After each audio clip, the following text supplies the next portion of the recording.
वसंतम हृदयाल विंदे भवम भवानी सहिता।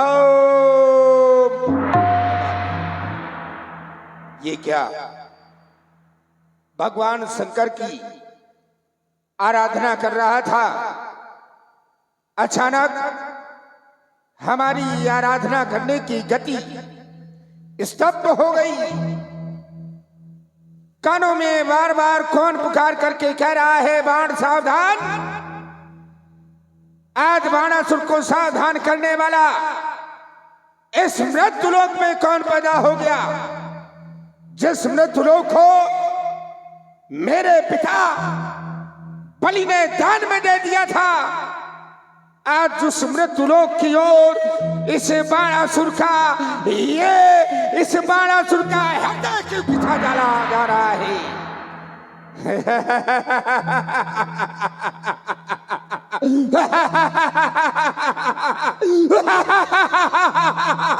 कौन बाणासुर को सावधान करने वाला? क्या वो कपाली का खप्पर हो, ये आज हो, ये रक्त से खाली हो गया।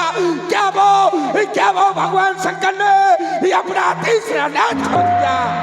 अगर भगवान शंकर अपना तीसरा नेत्र खोल देते, अरे तो इस तरह धाम पर पलाया जाता।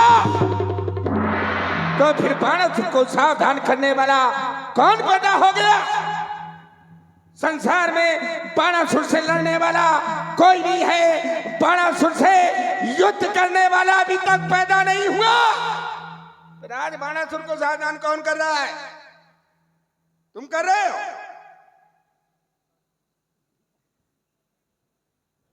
एक बार मैंने भगवान शंकर की तपस्या की। भगवान शंकर प्रसन्न होकर के प्रकट हुए, बोले, कहा कि बाणासुर वरदान मांगो। मैंने कहा मुझे वरदान देंगे? बोले हाँ। तो मैंने भगवान शंकर से कहा,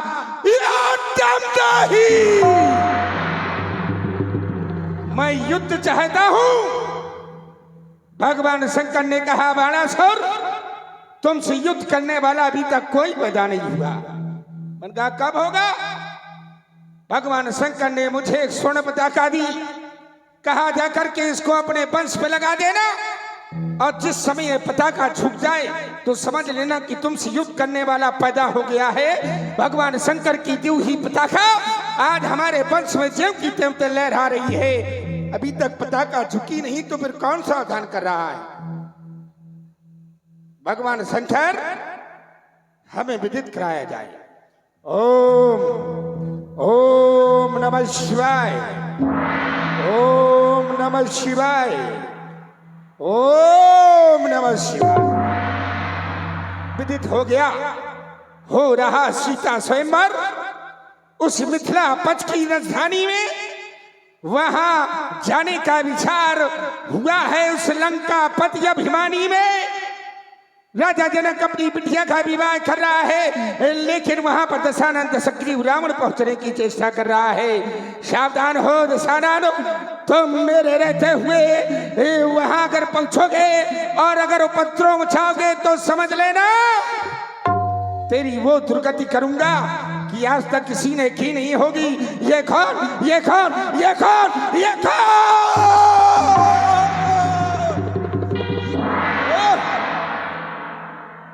तो पुष्पक है, और पुष्पक तो सिर्फ दशग्रीव रावण के पास है। ये वही पहुंच रहा होगा, मुझे इसके पहले पहुंचना चाहिए। इसके पास पुष्पक की गति मन से पुष्पक चलता है, मुझे इससे पहले पहुंचना है। याद आया, भगवान शंकर ने मुझे 7 गांठ की माला दी थी, कहा था इसका सुमरन करने से तुम बाणासुर मनवांछित स्थान पर पहुंच जाओगे। मुझे उसका सुमरन करना चाहिए। बम विश्रांत पहुंचाओ मिथिला, बम विश्रांत, बम विश्रांत, बम विश्रांत।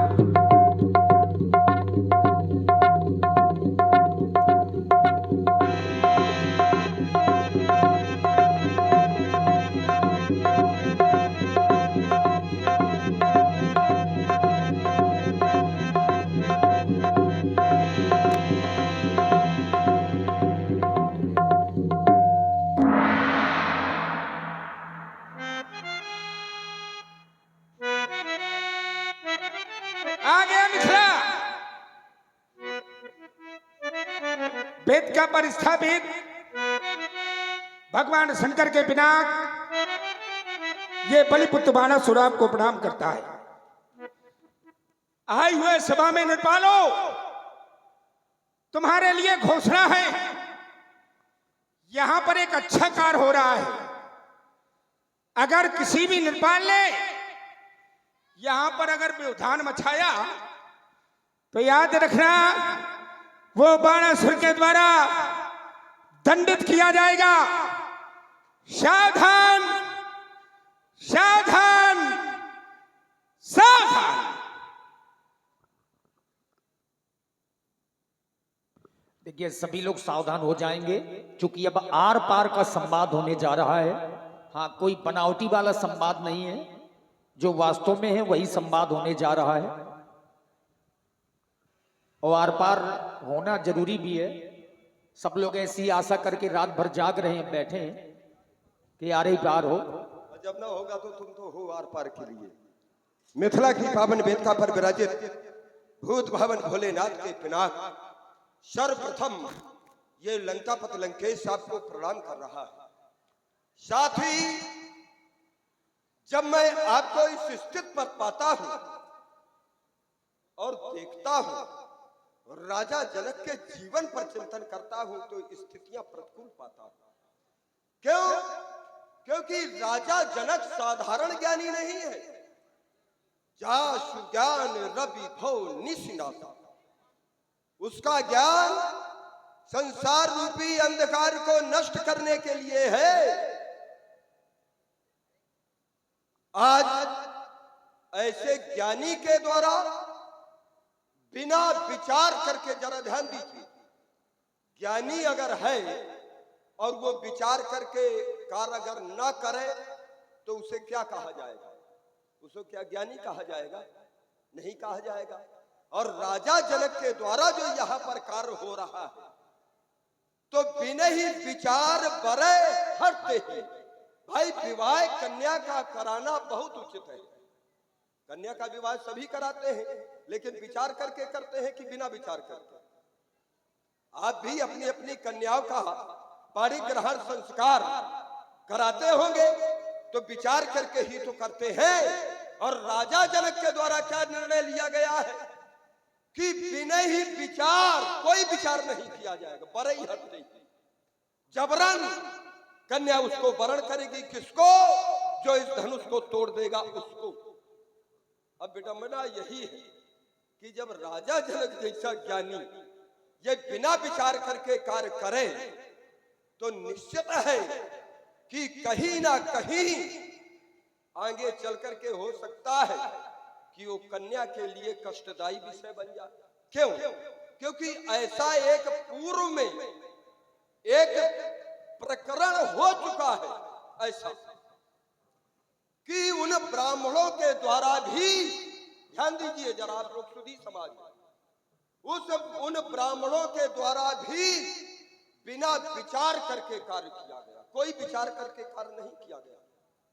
बोले विप्र सकोप तब और नहीं कछुकीन विचार, कोई विचार नहीं किया। और जाय निशाचर हो नृप मूढ़ सहित परिवार, पूरे परिवार को राक्षस होने का श्राप दे दिया। और बाद में वही ब्राह्मणों को पश्चाताप भी करना पड़ा कि हमसे ये अनर्थ हो गया।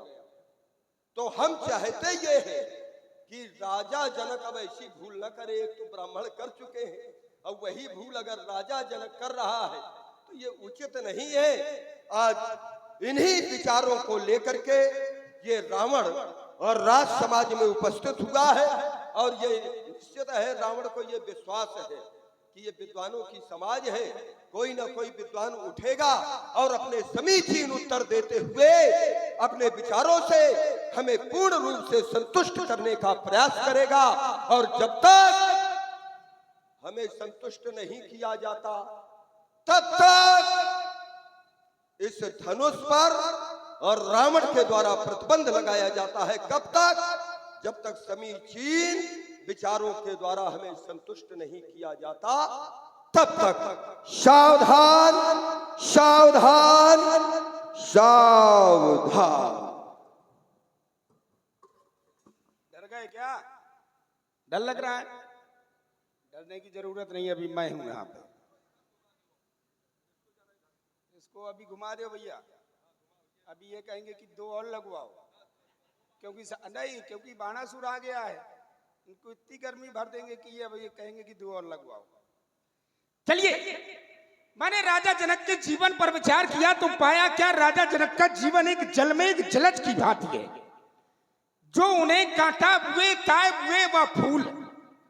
राजा जनक का स्वभाव कैसा है कि राजा जनक के चलने वाले मार्ग पर अगर कोई व्यक्ति कांटे बिछा देता है तो राजा जनक का स्वभाव ऐसा है कि कांटे बिछाने वाले व्यक्ति के मार्ग में कांटे नहीं बिछाते।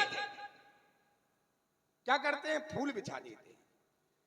अब ये स्वभाव राजा जनक का है। अब मैं राजा जनक तो हूं नहीं, मैं हूं बाणासुर। अब मेरा स्वभाव राजा जनक से थोड़ा मिलेगा। मेरा स्वभाव कैसा है कि जो हमें कांटा दिखे ताए दिखे हम भाला। और आज ये पंडित भी क्या जानेगा, पढ़ा किसी से पाला। चलो इसको अपने पाले में लाया जाए, मिला जाए। वेदाध्यायी कुलभूषण कच्चर नगरी के स्वामी अशोक वाटिका विहारी, मां केकसी के गोद के प्रसून अशोक वाटिका विहारी दशानंद जी मिथिला में एकानन में। जय श्री शंकर भगवान की। ओह बलिनंदन, बलिशुवन, बलिपुत्र बाण, जय जय श्री शंकर भगवान की। जय जय श्री शंकर भगवान। हमने आज सभा के मध्य में आपकी घोषणा सुनी और आपकी घोषणा इस तरह से की गई कि आपने पूरी समाज को इस तरह से बता दिया कि राजा जनक बहुत गलत कर रहा है। राजा जनक बहुत गलत कर रहा है। आपने एक अर्धाली पढ़ी कि राजा जनक ने त्रिभुवन जय समेत बैदेही और बिन ही विचार वरे हट ते ही। पुत्री का विवाह करना चाहिए तो विचार करके करना चाहिए, लेकिन राजा जनक इस पर विचार नहीं कर रहे। क्या ये इस अर्धाली का यही अर्थ है जो आप समाज को बता रहे हैं? क्या ये अर्थ है? आपने इसको राजा जनक से जोड़ दिया कि राजा जनक विचार नहीं कर रहे हैं, जबकि इस अर्धाली का अर्थ यह है कि त्रिभुवन जय समेत वैदेही, जो धनुष का खंडन करेगा उसको त्रिभुवन की जय मिलेगी और साथ में सीता मिलेगी। तो बिना ही विचार राजा लोग जितने धनुष तोड़ने आए हैं इस पर विचार ना करें, परे हटते वरण करें, विचार ना करें। क्योंकि विचार व्यक्ति तब करने लगता है कहां, जब व्यक्ति को कोई बहुत बड़ा श्रेय अगर किसी के द्वारा मिल जाता है या बहुत बड़ी संपत्ति अगर किसी के द्वारा मिलती है तो व्यक्ति ये विचार करने लगता है कि शायद ये देगा कि नहीं, कहीं ये झूठ तो नहीं बोल रहा है ना। होता है ऐसा कि नहीं होता है? व्यक्ति को अगर किसी से बहुमूल्य वस्तु बहुत अधिकतम यानी बहुत ज्यादा मिलने लगती है तो सामने वाला व्यक्ति ये सोचता है पता नहीं ये देगा या नहीं। तो राजा जनक कहते हैं कि इसमें संदेह नहीं है, त्रिभुवन की जय मिलेगी, वैदेही मिलेगी। और बिना ही विचार, इस पर आप लोग विचार ना करें, विचार ना करें और बड़े हटते। ये है इसका। अच्छा यही ये नहीं है कि राजा जनक रुक जाओ, आपके क्रम में नहीं बोला हूं।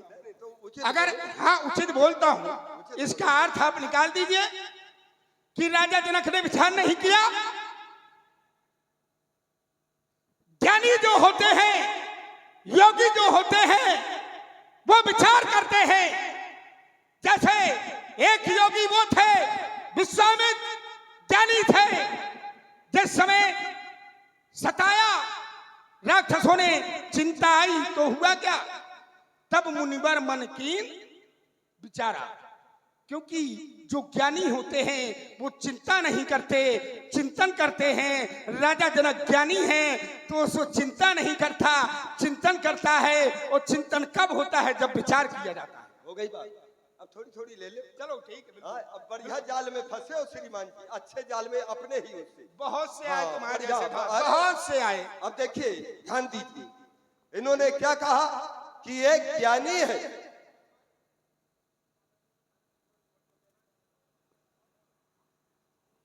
अब जरा ध्यान दीजिए, इधर ध्यान दीजिए। ये अपने ही शब्दावली से, वाक्यावली से अपने ही जाल में अपने आप फंस गए, हमें फंसना भी नहीं पड़ा। हाँ, जरा इधर ध्यान दो, नहीं उधर उधर भटक जाओगे फिर।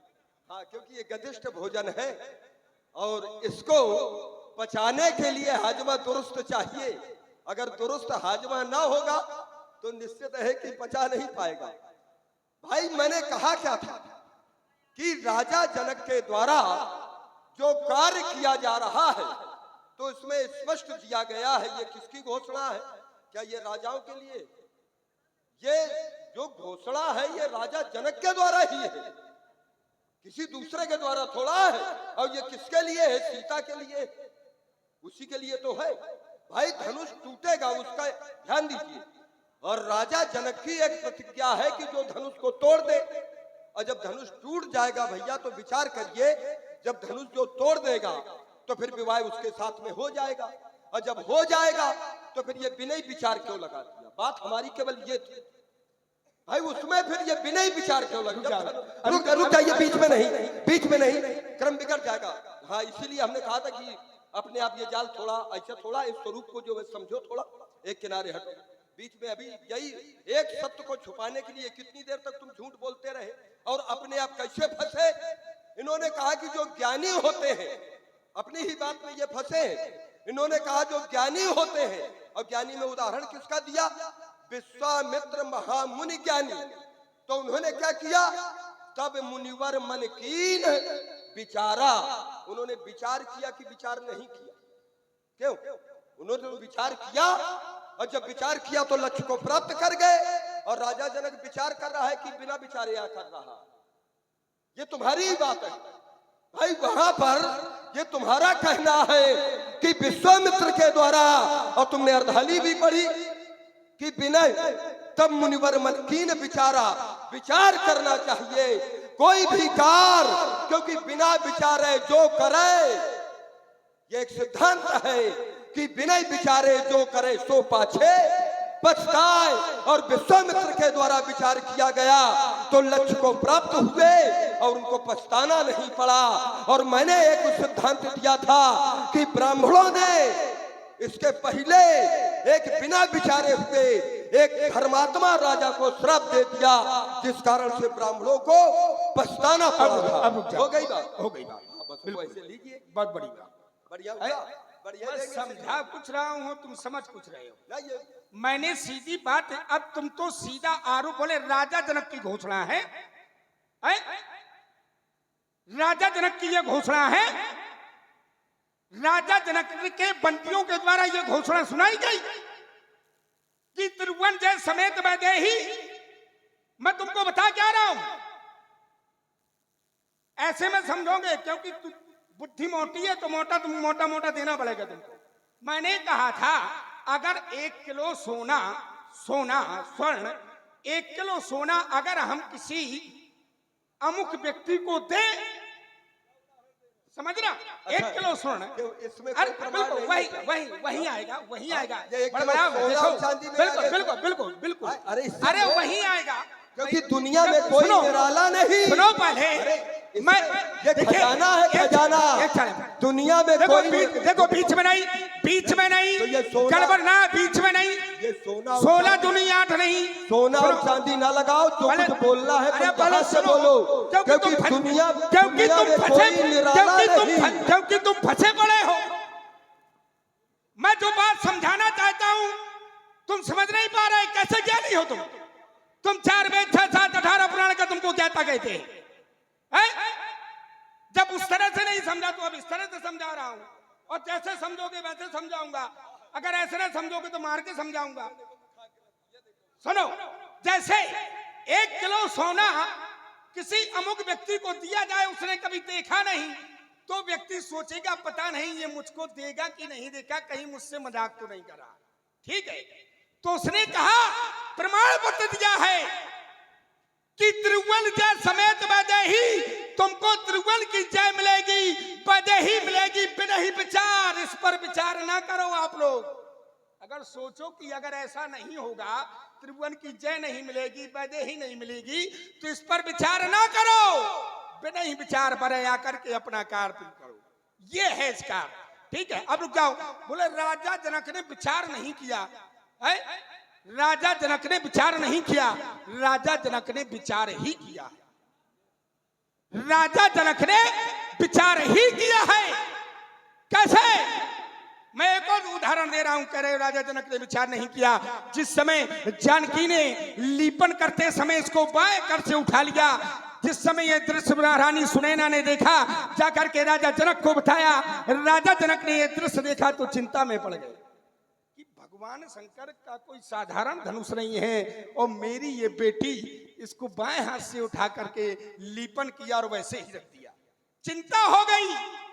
जब चिंता हो गई तो फिर योगी ने यहां पर चिंतन किया, विचार किया। क्या क्या विचार किया कि ये साधारण नहीं है, और एक सिद्धांत है कि कन्या बरो दुगुणो, कन्या से वर को श्रेष्ठ होना चाहिए, दुगना होना चाहिए श्रेष्ठ को। कन्या से वर्ष कन्या बरो दुगुणो श्रेष्ठ होना चाहिए। राजा जनक ने विचार किया, जो इसको तोड़ देगा वो मेरी पुत्री से श्रेष्ठ हो जाएगा। क्या ये ज्ञानी है? ये विचार नहीं किया है? और आप कहते हैं विचार नहीं किया है? वही बात हो गई कि सागर में सब मोती नहीं, कुछ घोंगे भी होते हैं, और पंडितों में सब पंडित नहीं, कुछ पंगे भी होते हैं। रुक जाइए, वही स्थिति खड़ी कर दी तुम। अरे युद्ध भूमि में वही लड़ेगा। तुम कह रहे हो हमें सोना चांदी से तुम समझाओगे, हम सोने ही में रहते हैं, लंका हमारी सोने की है, तुम हमको क्या समझाओगे? कह रहे हो कि तुम्हारे भेजा में नहीं चढ़ता।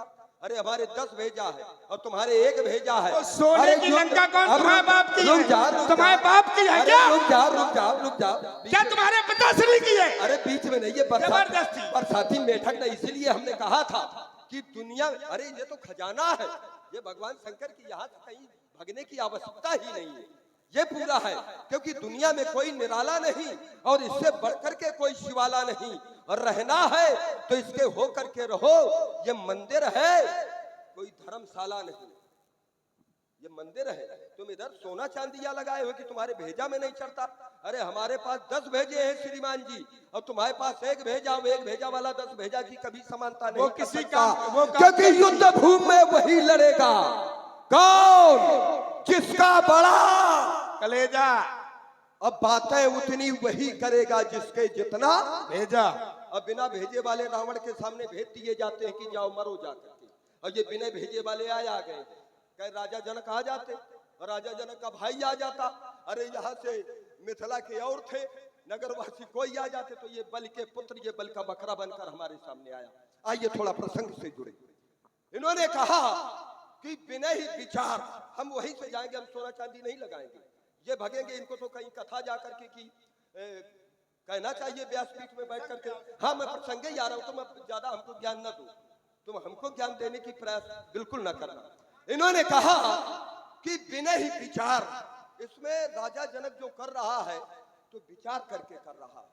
ध्यान दीजिए, अगर कोई विचार करके कार्य करता है तो उसमें कन्या का अगर विवाह हो रहा है, अगर पिता विचार करके करता है तो कन्या क्या विरोध में होती है या पिता के समर्थन में होती है? समर्थन में होती है। और जब समर्थन में होती है तो फिर पिता हठ पूर्वक कोई कार्य नहीं करता, वो तो स्वेच्छा से, क्योंकि समर्थन है। यही है ना भाई, कन्या का पिता के प्रति समर्थन है उस कार्य में, तो फिर हठ नहीं होना चाहिए। तो फिर यहाँ पर बिना ही विचार और बड़े हठ पे ही, यानी सीता चाहे और चाहे ना चाहे, लेकिन राजा जनक ये कह रहे हैं कि जो धनुष तोड़ेगा सीता जबरन बड़े हठ। अब हठ माने जबरन, यानी जबरदस्ती तो इससे सिद्ध होता है कि राजा जनक के कार्य से कन्या संतुष्ट नहीं है। अगर संतुष्ट होती तो यहां पर हठ नहीं लगता। क्यों लगता हठ? भाई हठ लगाने की हठ पिता कब लगाता है? जबरदस्ती कब करता है पुत्री के साथ में? जब पुत्री का विरोध होता है, पुत्री के उस कार्य में समर्थन नहीं होता है, तभी तो पिता जबरन हठ पूर्वक वो कार्य करता है।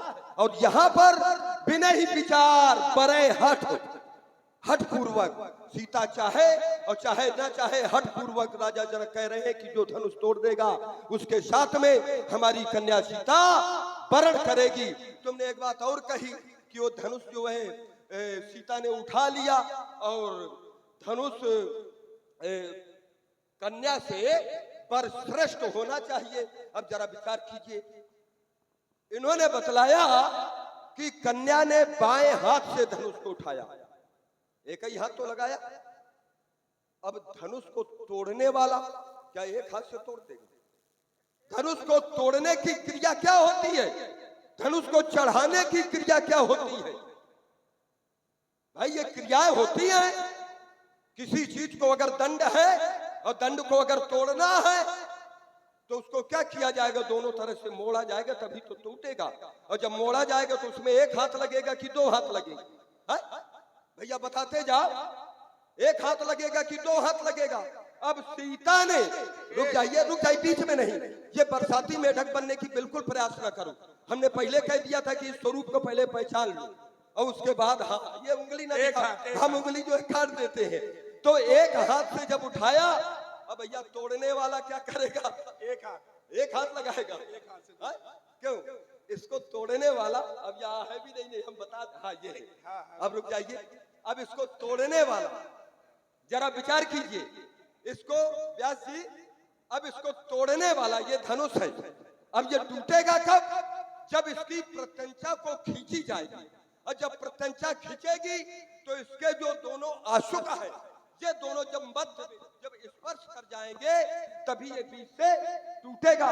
यही तो क्रिया होती है धनुष को तोड़ने की। तो भैया इसमें एक हाथ पर लगाएगा कि दो? रुक तुमसे अब थोड़ा मूल्यांकन समाज करने वाली है। क्यों व्यास जी, धनुष को तोड़ने में एक हाथ लगेगा कि दो? ये जो धनुष लिए रुक जाइए, दोनों लगेंगे भैया, इसका बना दो। और जब दोनों लगेंगे तो फिर भैया कन्या से वर की श्रेष्ठता कहाँ होगी? क्यों भाई? कन्या ने उठाया एक हाथ से, अब वर जो है तोड़ रहा है दो हाथ से, दोनों हाथ से, तो फिर कन्या से वर श्रेष्ठ कहाँ रहा? हो गई बात। क्यों रहा श्रेष्ठ? अगर श्रेष्ठ नहीं रहा मुझसे एक बार तालियां जरूर बजा दीजिए। और कहां से पकड़ करके ले आते? ताने कहां से पकड़ करके ले आते हो? सुनो, और यहाँ ये तालियां ऐसे नहीं बजाएंगे, तालियां तुम्हारे अब मुंह में बजाएंगे, तुम परेशान ना हो। सामने देखा करो कौन खड़ा है, इतना तो ध्यान दे लिया करो। बानी ऐसी बोला था जैसे बोले कौवा, और हमरी तुमरी कैसे पटे, क्योंकि हम सभा शेर तुम वही खड़े मिलेंगे श्रीमान पौवा, वही खड़े मिलेंगे। अब रुक जाओ, सुन ले पहले। बोले सीता, जहां से सीता विरोध में है, अगर सीता विरोध में ना होती, सीता अगर चाहे या ना चाहे, लेकिन राजा जनक कह रहा है बड़े हटते ही जबरदस्ती। देखिए सीता क्या विरोध में? धनुष टूटने के। अगर सीता विरोध में होती तो गौरी पूजन के लिए ना जाती। सीता अगर विरोध में होती तो गौरी पूजन के लिए ना जाती। और गौरी जाओ, परेशान ना हो, साधारण व्यक्तित्व थोड़ा खड़ा है सामने, ये ध्यान दिया करो। गौरी पूजन, देखिए एक कन्या गौरी पूजन के लिए कब जाती है? कब जाती है?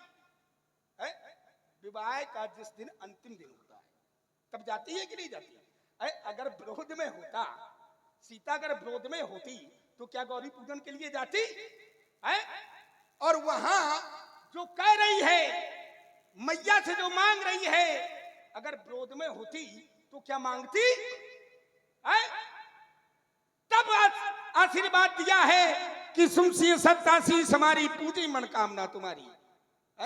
जिसको तुमने मन में बसाया है वो तुमको मिलेगा। वो कैसे मिलेगा जब धनुष टूटेगा? तो सीता भैया विरोध में तो है नहीं है, जबरदस्ती सीता को विरोध में बता रहे। अब रुक जाओ, देखो अब रुक जाओ, अभी एक और ले लो लाला, लाला एक और ले लो, परेशान ना हो।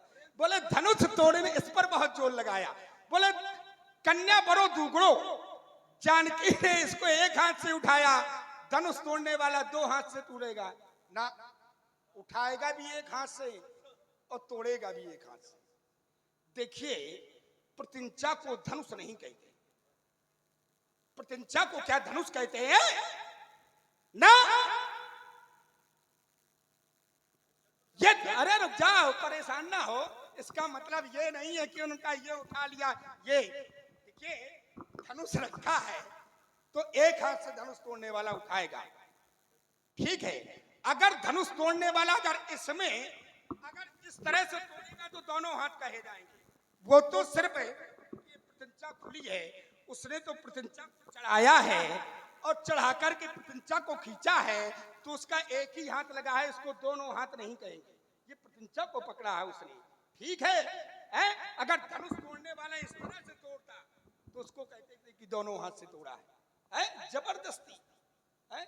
ज्यादा ना बताओ, 16 दूनी 8 राजनीति का पाठ कहीं लंका में जाके पढ़ाना।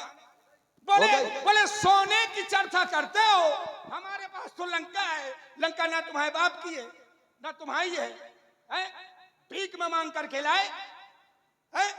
तुमने कभी अच्छा चाहा? तुम्हारे पिताजी गए शंकर जी से कहा, शंकर जी ने कहा हम तुम पर प्रसन्न हैं, आप हमारे ब्राह्मण देवता हैं, बताइए क्या चाहिए?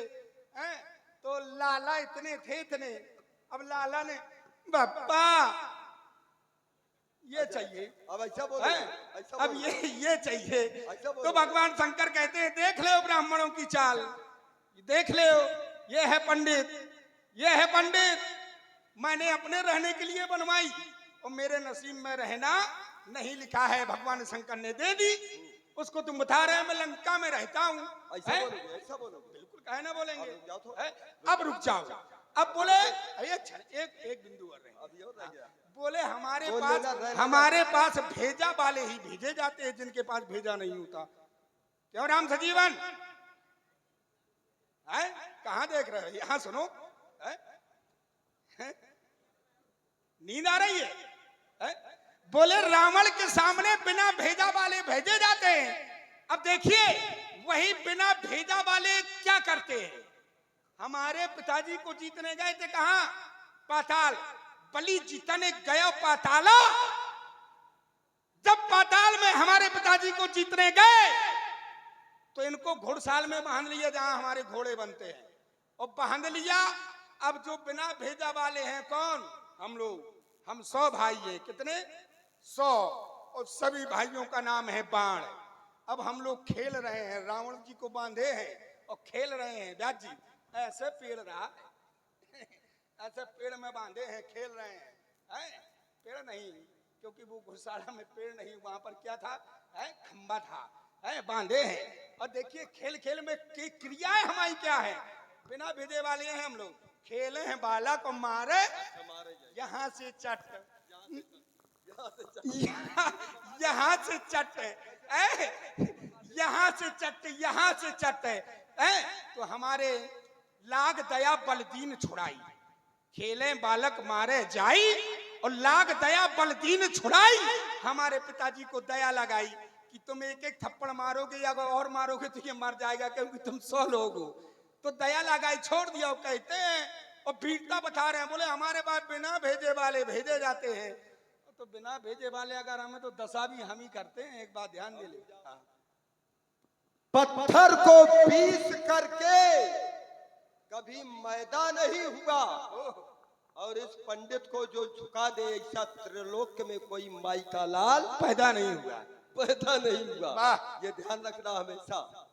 इन्होंने सर्वप्रथम आपने ध्यान दिया होगा, एक इन्होंने कहावत कही थी और आप लोगों ने सुनी भी होगी बड़े ध्यान से, और उसको मैं पुनरावृत्ति कर रहा हूं कि वाणी ऐसी बोलत हो, इन्हीं के द्वारा कहा गया था। और जैसे बोले कौवा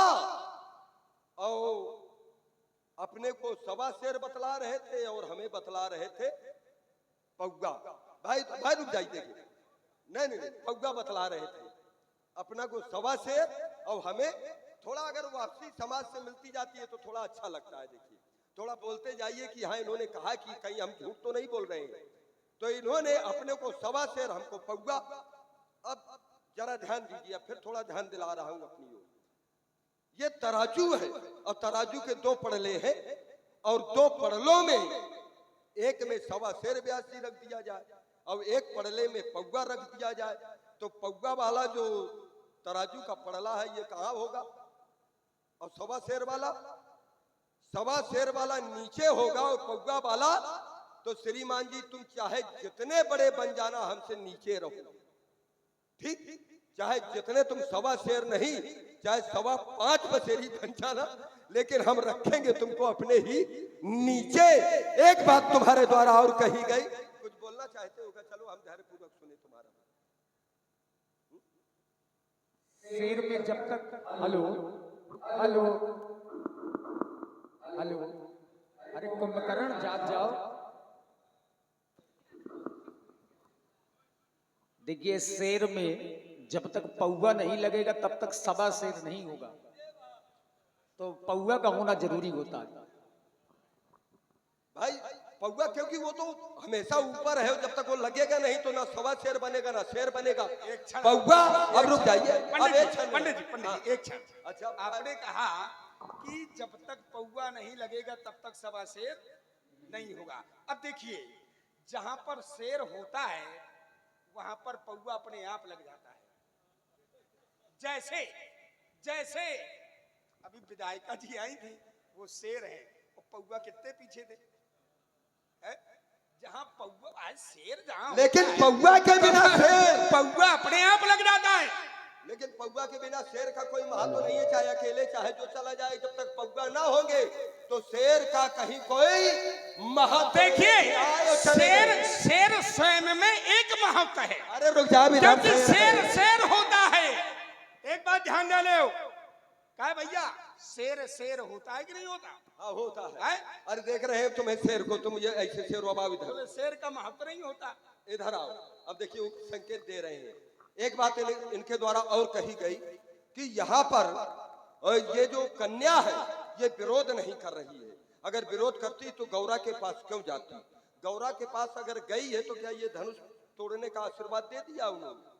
ना, उन्होंने आशीर्वाद दिया है कि मन जाहि राचो मिले सो बर, जिसको तुमने हृदय में धारण कर रखा है वही तुम्हें तुम्हारा पति मिलेगा।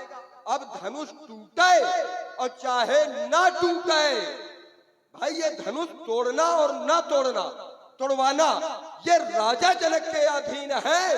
अगर वो कह देगा कि धनुष ने बीच में नहीं, तो वरदान असत्य नहीं हो सकता है, क्योंकि वरदान दिया गया है गौरा का कि मन जाहि राचो मिलई सोबर, सहज सुंदर सांवरो। जो वरदान में मिला है वही उसको वरण समाज में गलत दर्शन नहीं समाज। अच्छा हाँ, कैसा गलत दर्शन? क्या गौरा नहीं जानती थी कि वो जिसके मन में है वो कैसे मिलेगा?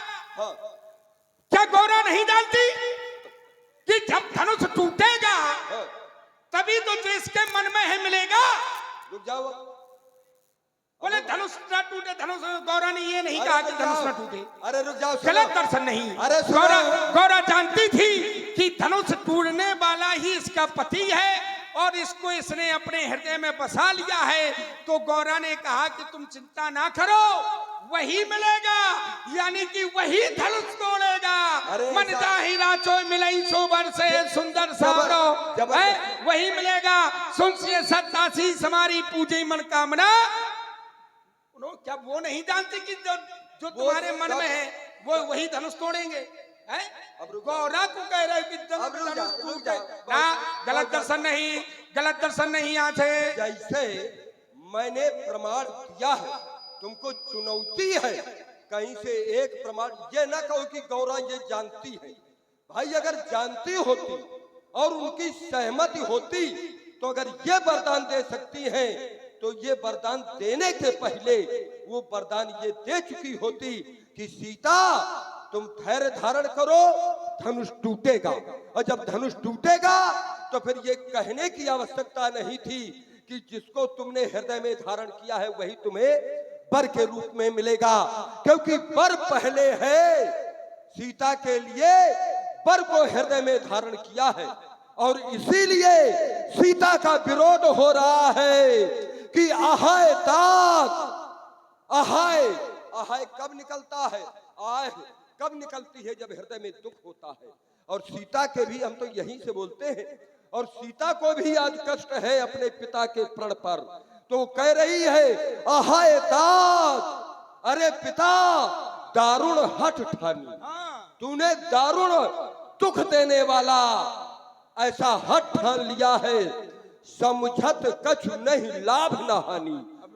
ये मैं नहीं कह रहा। अब देखिए मैं प्रमाण इसी से दे रहा हूं। अब मानी हद सुनो पहले, इसी से अब इधर सुनो, इसी से प्रमाण ले लो, इधर सुनो, इसी से प्रमाण, अरे इधर सुनो, इसी से प्रमाण ले लो, इधर सुनो, इधर सुनो। मानी हमने अपने बाप की नहीं है, अब मानेंगे हम तुम्हारी भी नहीं।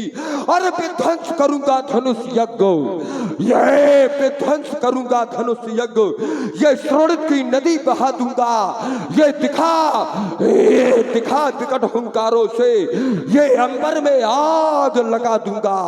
ये आज मैथिली अधिवेशन में ये कालकूर नर्तन होगा, अब नहीं धनुष खंडन होगा, अब नहीं धनुष खंडन। बहुत अच्छी बात। देखिए इन्होंने कहा कि सीता जो है, अब देखिए गौरा ने कहा तो स्पष्ट नहीं कहा, मैं स्पष्ट कर रहा हूं कि गौरा ने कहा है। देखिए पहले अगर एक बार आप देवी की पूजा कर आओ तो फिर दोबारा तो नहीं जाओगे तुरंत। गौरा की पूजा करने के बाद सीता जी ने जब अमुक व्यक्ति को देखा और देख करके उनको अपने पिता का प्रण याद आ गया। व्यास जी अमुक को देखा, पिता का प्रण याद आ गया, सुमरी पिता पन मन अति क्षोभा, पन याद आया पिताजी का, हृदय में कष्ट हुआ तो हुआ क्या, गई भवानी भवन बहोरी, बहोरी माने दादी, बहोरी माने इससे बहोरी माने दोबारा, गई भवानी भवन बहोरी, दोबारा गई और बंदी चरण बोली कर जोरी, हाथ जोड़ करके गई। अब भैया एक बार कर आई थी, दोबारा काहे के लिए गई, पिता का प्रण याद आ गया, प्रण याद आया कि अब तो ये मेरे हृदय में बस गया है, लेकिन पिता का प्रण है। तो माता जी हाथ जोड़ करके विनय कर रही हैं, तो माता जी ने कह दिया तुम चिंता काहे कर रही हो, प्रण तो वही तोड़ेगा, मन जाहिरा ये ना कहो कि वही तोड़ेगा। अब ठीक है, सुनो, इसलिए सुनो, एक बात याद रखो, लंकेश जी नीत पथ पर तुम चलोगे तो शायद तुम्हें मैं छोड़ दूंगा, नीत पथ पर तुम चलोगे तो शायद तुम्हें मैं छोड़ दूंगा, और अनीत पथ का लिया सहारा